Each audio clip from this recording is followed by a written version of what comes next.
கவனம் வைக்கணும். 6 மணிக்கு டிவி சீரியலில் உட்காந்துட்டு 10 மணி வரைக்கும் பார்க்கக்கூடாது. 48 நாட்கள் 48 ஜென்மம் எடுத்தாலும் நோய்கள் தீராது.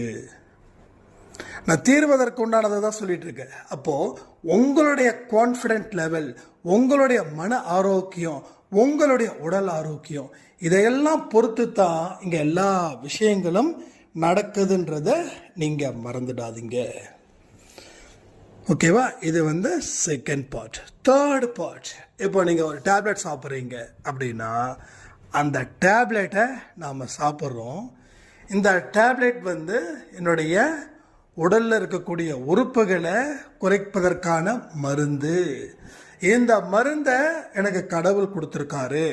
அதனால் இந்த மருந்து என்னுடைய நோயை முற்றிலும் குணமாக்க போகுதுன்ற நம்பிக்கையோட கடவுளை வணங்கி அந்த மாத்திரையை சாப்பிடணும்.